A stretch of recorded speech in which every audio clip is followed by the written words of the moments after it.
Good morning. Oh, this is perfect. I can't see you at all. I have to thank Dr. Fincher for that introduction. He left out some important details. For 3 years that I was on this campus, I was the coolest guy on this campus. You can laugh at that.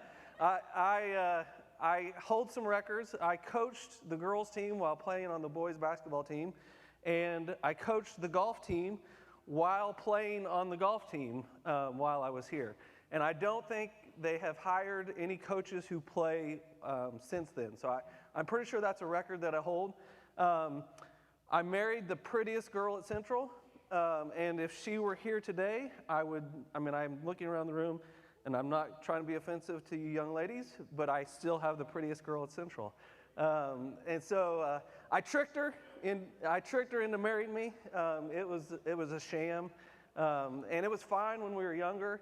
But now that we're getting older, she's getting better looking, and I'm starting to look like this. And we meet people, and they look at me, and they look at her, and it's like you can read the expression on their face. They're like, "Whoa, like why are you two together?" And I'll be honest, it hurts my feelings a little bit, but I am very, very proud to have the wife that I have and the family that I have, and I got that here at Central. I am not a preacher. I didn't come here to become a preacher. I knew I wanted to be a teacher and a football coach, but I also knew I wanted to attend Bible college, and so the co-op program that allowed me to do that was kind of special, and I was glad Central had it at the time because it allowed me to kind of do both things. And so this morning, I am not going to preach a sermon to you because I'm not a preacher. I am going to teach some lessons to you the way I would teach in my classroom if I was teaching. And the way I'm going to do that is I'm going to tell you 3 stories. I'm going to tell you 3 stories, and then I'm going to tell you what God taught me from those stories. I'm from Unionville, Missouri. Anybody? Putnam County? We got 1 employee. What? Yeah, that's right. I was my high school mascot. We were the Putnam County Midgets. I used to. That you can laugh at that too. It doesn't hurt my feelings. I used to do Putnam County jumping jacks before football games, and we spelled midgets. And there's nothing more intimidating than spelling midgets to your opponent. But it really was. I was very fortunate to come through high school. I was a very mediocre athlete, even though I played basketball here and golf here. I tell people I'm a dual sport collegiate athlete, but that's a very, very far stretch of the truth. And I was very fortunate. I came through high school when we were really good at football. We went 10-0. My senior year, lost in the first round of the playoffs. We had a lot of good athletes on our team. I was just one of the role-playing offensive linemen. But it was really fun to think about the other teams in our conference being nervous about the midgets coming to town on Friday night because they knew we were going to beat them. And that was a fun thought. But I'm from Unionville. I grew up playing sports. It's just a big part of my life. My dad was a plumber. My mom was a school nurse. And if any of you guys study economics, that put us right at the above poverty, lower middle class. We were not wealthy, but we were not poor. It was just right, sometimes we had stuff, sometimes we didn't have stuff. But I was able to attend college here, and my dad and I actually laid the water line down to the soccer field, and that helped me pay for one of my semesters of college here. The Bible college traded the work for my education. Which was very, very helpful. But I tell you those stories because my first story comes from when I was in Little League Baseball. When I was in Little League Baseball, well, first of all, I need to go back. My senior year of high school, we got school baseball for the very first time. We never had school baseball. It was never a school sport, and they started it. And in doing so, we had a baseball camp. And they hired a guy by the name of Rick Matthews to come down and do this baseball camp with us just to get us started in our season, help the coaches learn a little bit, help us as players learn a little bit. And Rick Matthews taught us how to lead off of a base. I'd never been taught that, but I'm going to teach you. So we're going to pretend like this mic stand right here, right behind me. This is first base. You guys can see where my foot is. If you are on first base in a baseball game and you want to take a lead off, this is how you're supposed to do it. Rick Matthews was a Major League Baseball coach. He coached for the Colorado Rockies for a while, and he came and did this, and this is how you do it. You go 1, 2, 3.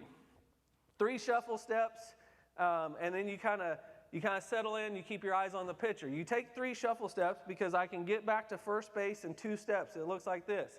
Okay, if the pitcher tries to pick me off, I got 2 steps back to first base. It's 1, 2, and you lean away from the pitcher's mound, hit the back corner of the bag, and you stand here like this and look cool. Okay, that's how you do it. So you go 1, 2, 3. Keep your eyes on the pitcher. Pick it off. Your teammates are supposed to yell back. 1, 2. I'm back and I'm safe. Okay, that's how you're supposed to do it. If you watch Major League Baseball, the disciplined players will do it like you'll see them. They're smart enough and they're major league athletes. They don't really shuffle. They know exactly how far to be away. But when they go back, you'll see them go back with those 2 steps. It'll go 1, 2, and they're back and they're not out. That's how you're supposed to do it. My story actually comes from Little League Baseball before I was taught this valuable information. If you played Little League Baseball, I'm sure you had a dad who coached you. That's what we had. We had a dad. He loved baseball, didn't really know the game 100%, but knew a lot about baseball and taught us a lot about baseball. But he didn't teach us fundamentals like how to lead off of a base. And so when I started playing, we called it Pony League. That's the first league where you could actually take a lead off. When I started that, I didn't know what I was doing. So the first time I got on base, I knew I was supposed to take a lead off. Just walked off the base, and I was like, this looks like a good lead off. And of course, if the pitcher tried to pick me off, I was a 14-year-old boy. What did I do to get back? I dove into the ground to get dirty, because that's fun when you're a 14-year-old boy. So that's what I did, because I didn't know any better. I'd never been taught anything differently. And one night, we were playing Trenton, Missouri. Anybody from Trenton? Okay, no Trenton. North Missouri doesn't exist anymore for the Bible college. We're playing Trenton, Missouri, and Trenton and Unionville, we were definitely the best 2 teams in the league. Neither one of us had lost a game, and it was like a 2-3 ball game. We were winning, and I was on second base this particular night.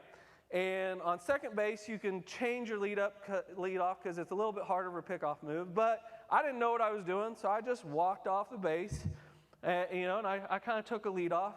And I got so far off of second base, and I'm playing baseball the way I think I'm supposed to play baseball.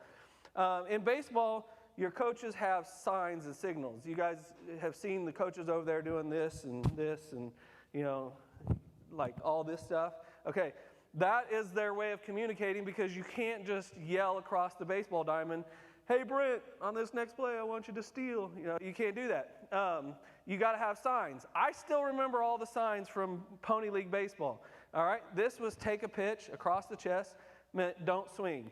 Our coach did not need to give us that sign because we only got it on a 3-0 count, and you knew you weren't supposed to swing. If you swung, you were going to be in trouble. But he gave it to us anyway. 2 hands to the bill of his cap was bunt. That meant you were going to square around and put a bunt down and try to get on base. Up and down the leg, so up and down his right leg, was hit and run. If you were on base, you were going on the pitch. If you were up to bat, you were swinging at anything, just trying to put the ball in play. You had the hit and run gone. Up and down the left arm was steal. Up and down the left arm was steal.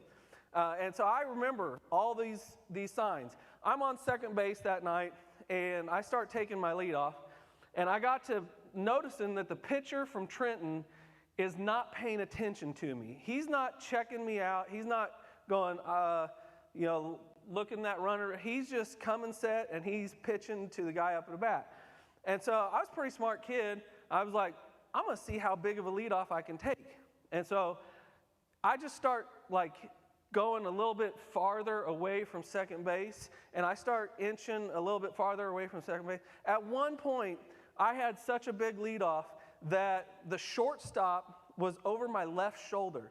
I literally looked over my left shoulder. There's the shortstop. Third base is not very far away. I had a huge leadoff, and this pitcher is not paying attention to me at all. There's a reason this pitcher was not paying attention to me at all. When I was 14 years old, I was what doctors like to call not thin, okay? Anybody remember Wrangler jeans used to come in 3 styles? They have all kinds of styles now, but they used to come in 3 styles. There was slim, regular, and husky. Okay, I wore husky jeans as a 14-year-old kid. There's nothing better for your self-esteem than to put husky right here. That is fantastic. There is a reason this pitcher was not paying attention to it. He looked at me and he knew I was not going to steal third base. And so I'm taking this huge lead off and the pitcher's not paying attention at all. And I look over at Coach Cassidy and sure enough, I was like, surely he's seeing how big my leadoff is. He knows I can get in better scoring position if we try to steal. And I look over, and he's giving me the steal sign. And I was like, okay, it's on, And the next pitch, the pitcher's got the ball. I take my lead off, and I get a huge lead off. He comes set, and he goes to throw, and I take off for third base. And by take off, I mean I start moving in the general direction of third base, and there's a debate in the audience about what I'm doing. My grandma yells, "He's not trying to steal, is he?" But I was trying to steal third base. And so I'm running towards third base. When you're trying to steal third base, home plate's right there. When you're trying to steal second place, home plate's back here. You really can't see it too well. But when you're going to third, home's right there. And I was like, oh, the ball's already in the catcher's mitt, and I'm running towards third, and I'm not very close. And so I put my head down, and I start running for third base for all I'm worth. And I'm running for third base. In science, there's a term called friction. Friction, some of you can see where I'm going. Friction relates to the amount of heat that's produced when two things rub together. Some things have a very high amount of friction. You slide on them, it produces a lot of heat. Other things have a very low amount of friction. Ice, for example, no friction at all. You can slide on ice. Those of you who drive around here in December know exactly what I'm talking about. No friction there. A North Missouri clay dirt baseball field is somewhere between like Velcro and ice. It's right in the middle. Nevertheless, if you want to slide on any substance, you have to produce enough speed to overcome the amount of friction that substance has. I was not traveling at that great of speed, running towards third base. I'm running towards third base. I go to slide into third base. I don't slide. My knee literally cultivated the ground and dug up dirt. I did a somersault and a half. I landed, instead of sliding feet first, I landed head first on my back about 3 feet short of third base. And to make matters, or to add insult onto injury, to make matters worse, the catcher throws the ball to the third baseman. The third baseman catches it. And to tag me out, he just thonks me on my helmet, just like that. And tags me out, the umpire, you're out of there. I get up expecting Coach Cassidy to be he was a very calm, understanding coach. He never yelled at us, although you were scared of him because he was very intense on us playing the game right. But he never yelled at us. And I expected Coach Cassidy to be like, "Hey, Brent, good try. I know I normally don't tell you to steal, but I saw your leadoff. I thought you could make it. Let's go get him." And instead I get up, and Coach Cassidy is standing there at the third base like this. And his jaw literally could have been on the ground. He's looking at me, he goes, "What were you doing?" And I said, "You gave me a steal sign," and he was just scratching his arm. So that's story number one. Story number two comes from when I was in college. When I was in college, my buddy Matt and I, and Brent, I have a friend named Brent. My name is Brent also, so I'm not making up a friend with my same name. We played waving games, and I'm going to teach them to you because I feel like it's probably lost and our legacy didn't continue. But we had these waving games that we played. One of them is called Wave the Other Way. You'll love this one, trust me, okay? we would, when we would go out to eat, or we would come and pull into this circle driveway out here in front, there was always people out there enjoying this beautiful campus, sitting on the grass, and we would honk real big, and when the people waved at you, you turn and wave at the building, okay? It's called wave the other way. I know it's a complicated term. Wave the other way. It is, trust me, you will have fun doing this, okay? Honk as big as you can, because you want that person to really wave, like, hey, it's my friend, it's my buddy from college. You want that big wave, and then you just turn and ice them and wave wave the other way. You got to be careful who you teach these games to. I taught this game to my daughter Gracie when she was about 7 years old. We're coming home one day from school, and my wife Emily is out in the front yard, and I can see her working on the flower beds in the front. And I said, Gracie, I'm gonna honk real big, and when Mommy waves at us, you turn and wave at the Blackford's house. The Blackfords lived across the street. I said, turn and wave at the Blackford's house. Don't look at Mommy, just turn and wave at the Blackford's house. And Gracie was like, why? And I was like, it'll be funny, trust me. And so I pull up to the house and I honk. Emily waves at Gracie and I wave at the Blackford's house, and my wife was like, oh, I definitely chose wrong. So it was great, though. I laughed. Gracie was still confused. But then, like, literally a month later, we're in the Columbia Mall, and Gracie's riding the carousel that's in the Columbia Mall, on one of the little camel horses, whatever, going around. And your job as a dad, when your 7-year-old daughter is on a carousel, is to stand there and wave every time they come around, because if you miss one of the times that they come around, you're a horrible father. And so I'm standing there, and about the third time around, Gracie, I'm waving because Gracie's, riding her thing, and Gracie turns and waves to the inside of the carousel, and I'm standing there going, this game's not so funny. So you got to be careful.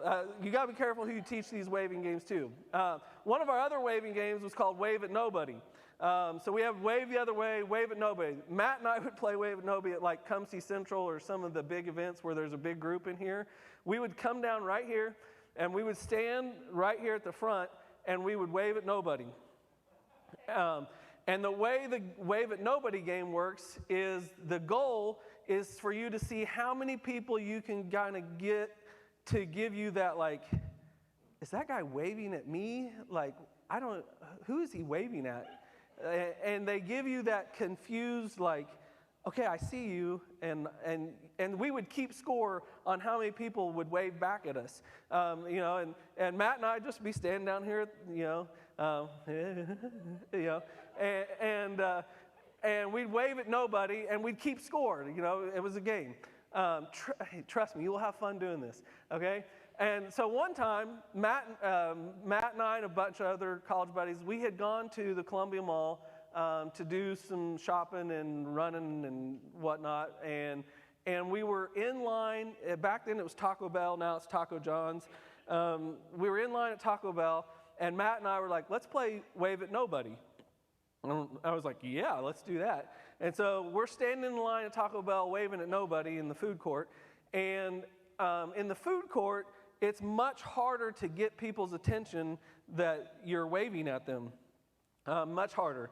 Because everybody, like here, everybody's attention is one direction.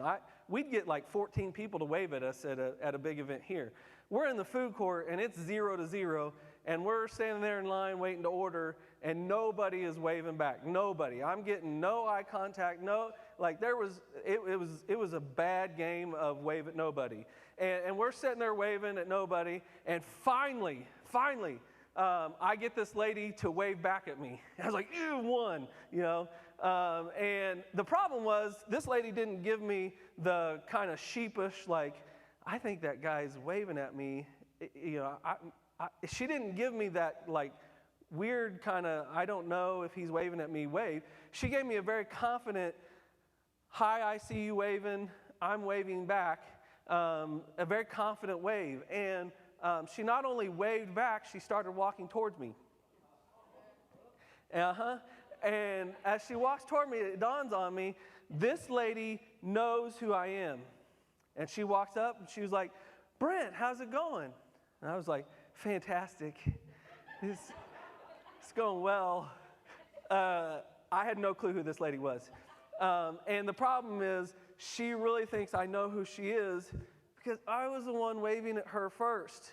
Like, I initiated this conversation by waving at her first. And she walks up, she's like, Brent, how's it going? How's your mom and dad? How's your like, she knows me.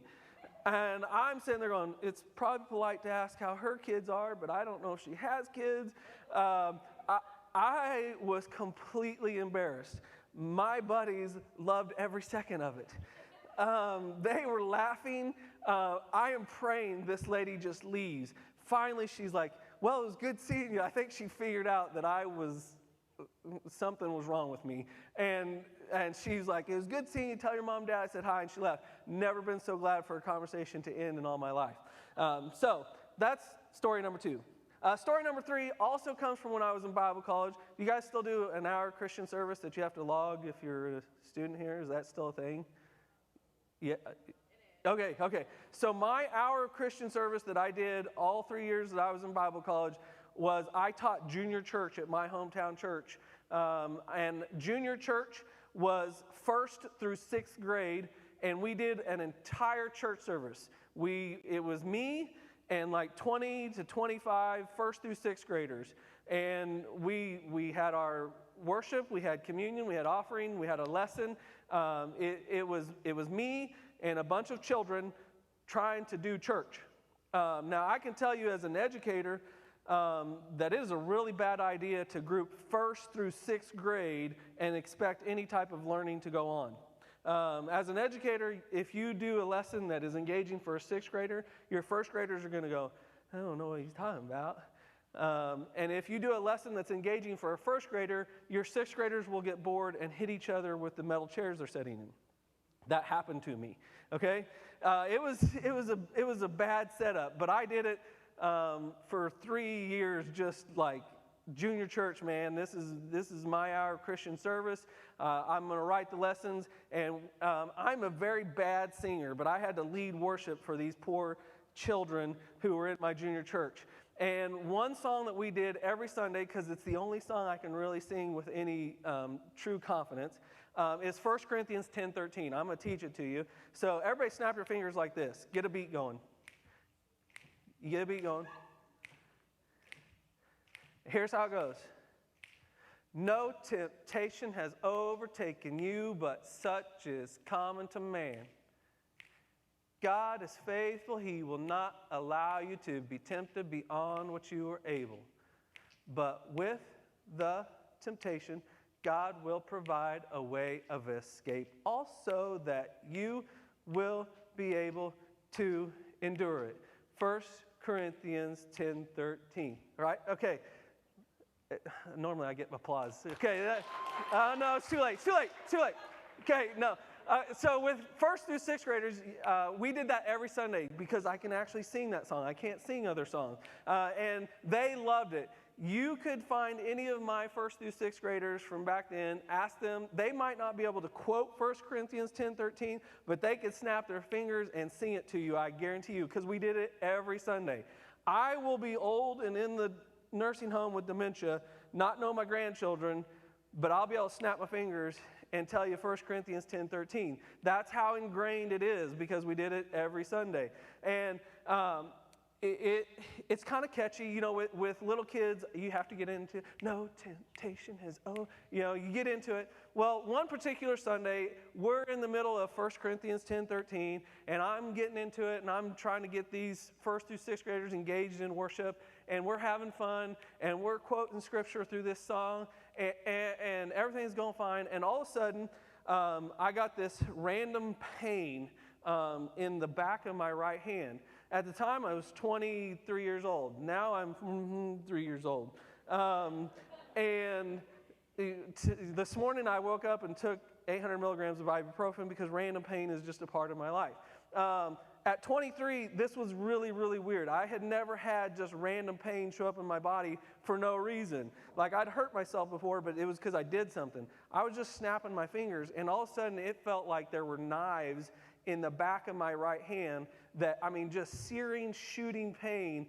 I was like, and I'm in the middle of no temptation, and all of a sudden, I was like, oh, that hurts, And so what I did is I went from snapping with my right hand to snapping with my left hand because I'm really talented, okay? And I switched hands. But when I did that, I had the probably most powerful educational experience I have ever had as a teacher or a preacher or any time in my history. Because when I did that, guess what 20 out of the 22 of my first through sixth graders did? They went, if they were able, they went from snapping with their right hand to snapping with their left hand. They switched hands right along with me. What can you learn from my stories? If you have your Bible, open up to 2 Corinthians chapter 6. 2 Corinthians chapter 6. It says this, "And working together with him, we also urge you not to receive the grace of God in vain. For he says, at the acceptable time I listened to you, and on the day of salvation I helped you. Behold, now is the acceptable time. Behold, now is the day of salvation. Giving no cause for offense in anything, so that the ministry will not be discredited. But in everything, commending ourselves as servants of God, in much endurance, in afflictions, in hardships, in distresses, in beatings, in imprisonments, in tumults, in labors, in sleeplessness, in hunger, in purity, in knowledge, in patience, in kindness, in Holy Spirit, in genuine love, in the word of truth, in the power of God, by the weapons of righteousness for the right hand and the left, by glory and dishonor, by evil report and good report, regarded as deceivers and yet true, as unknown yet well known, as dying yet behold we live, as punished yet not put to death, as sorrowful yet always rejoicing, as poor yet making many rich, as having nothing yet possessing all things." You see, my truth for you this morning is this. Your life is a ministry. 2 Corinthians says, giving no cause for offense, that the ministry will not be discredited. Your life is a ministry. And it's a ministry of who Jesus is. I don't care if you're a principal of a middle school or a plumber or a preacher, your life is a ministry of who Jesus is. And there's somebody who wants to destroy that ministry. And here's how it works. See, that night on second base, I started taking that lead off. I was like, I'm fine. I'm going to see how far I can get off of second base before this pitcher from Trenton pays attention to me. And so I go a little bit farther. And then on the next pitch, I go a little bit farther. And then on the next pitch, I'm so far off of second base, like, I don't know, is it better to go that way? Is it better to go back? Like, I'm completely out here in the middle of no man's land, and I'm lost. I'm lost. And the ministry that I was living is completely discredited. It's completely discredited. And Satan lies to you and he goes, it's fine. Nobody's paying attention. You're fine. Just go a little bit farther. What is it? It's one more step. It's one more drink. It's one more whatever. Go a little bit farther. And slowly but surely, he moves you away from where you're safe.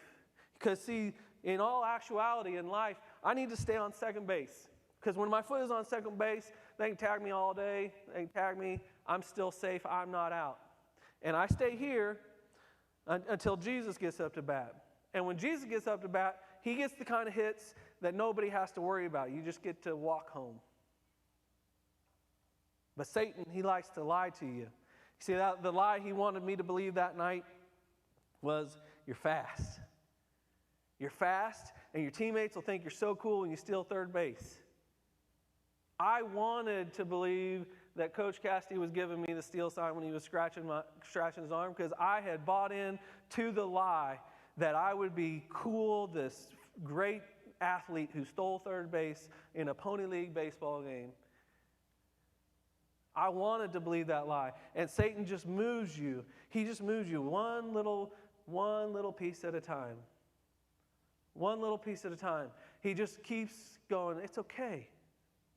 It's okay. Just keep moving. And then all of a sudden, you're lost.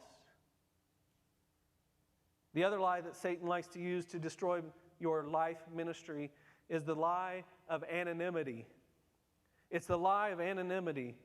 That day in the Columbia Mall, when I was sitting there, being stupid, I got to learn the lesson kind of the easy way. I mean, I wasn't doing anything really, really bad, but I was being stupid. I was being immature. And I got to learn the lesson that right there I'm faced with somebody who knows who I am. They know my parents. I'm sure they knew I was a member of First Christian Church of Unionville, Missouri. They knew everything about me. And the lie of anonymity gets me anytime because God sees it anyway. But Satan is so good at telling the lie. I'll test it out and see if it still works. What happens in Vegas?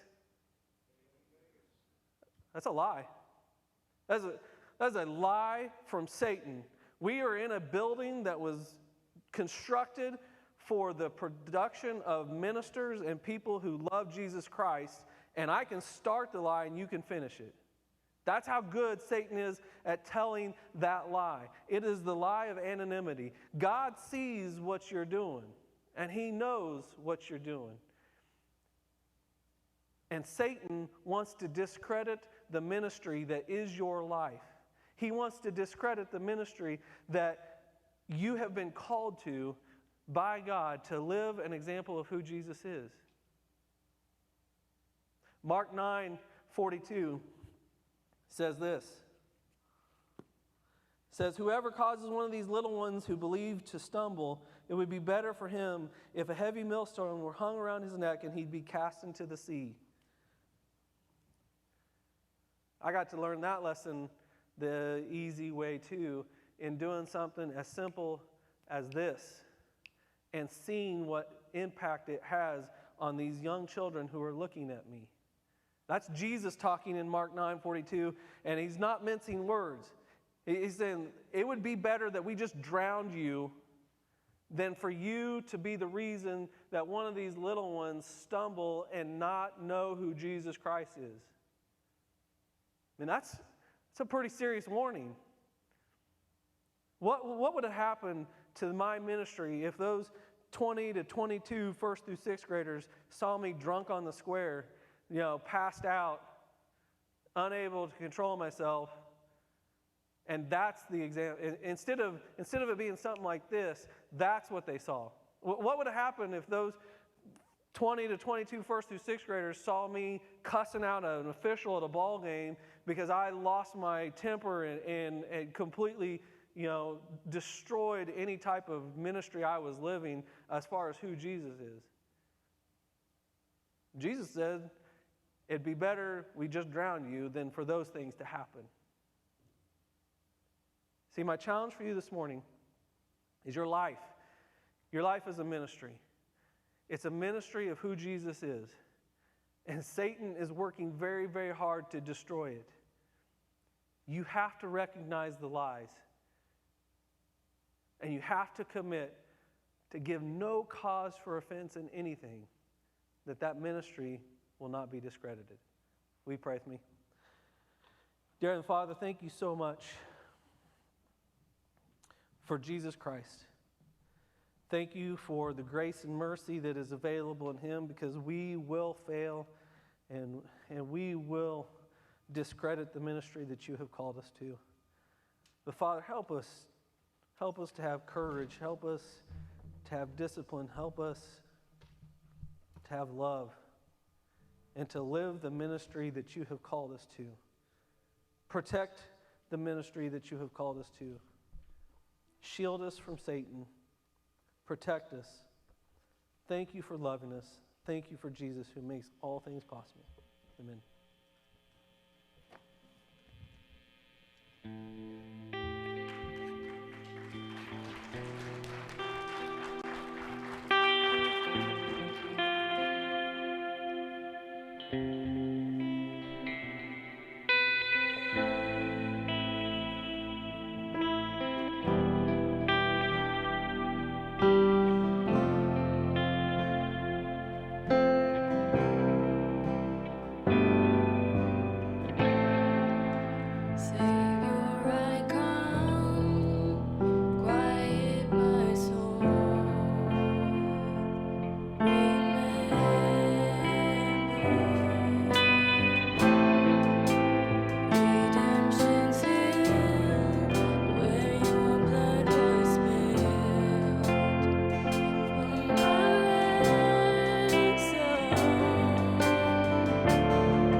Christ did for us, which then leads us to represent him in the same way that he believes and knows that we can.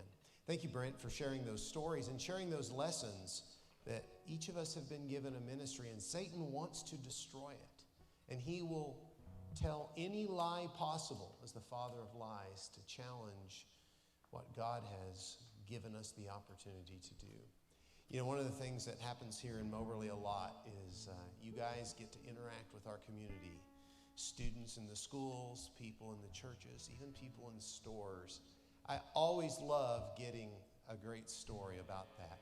It just happened yesterday. I opened my computer and a minister had sent me a text. This is the way you want to start your Monday morning. Just want to thank you for how great your students are. Some of them visited my church yesterday.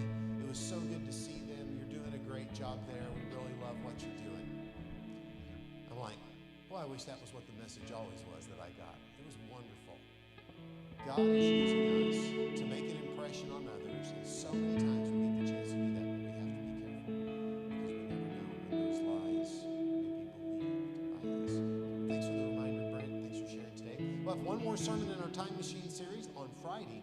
Friday is also our trustees meeting, so there will be some visitors on campus that you probably don't recognize, but they come about 3 times a year to serve us as our leaders, so we'll be welcoming them. And one of our trustees will be speaking to us on Friday from the class of 1980, and I think you'll enjoy what he has to say as well. Let's go to the Lord in prayer, and then we'll be dismissed.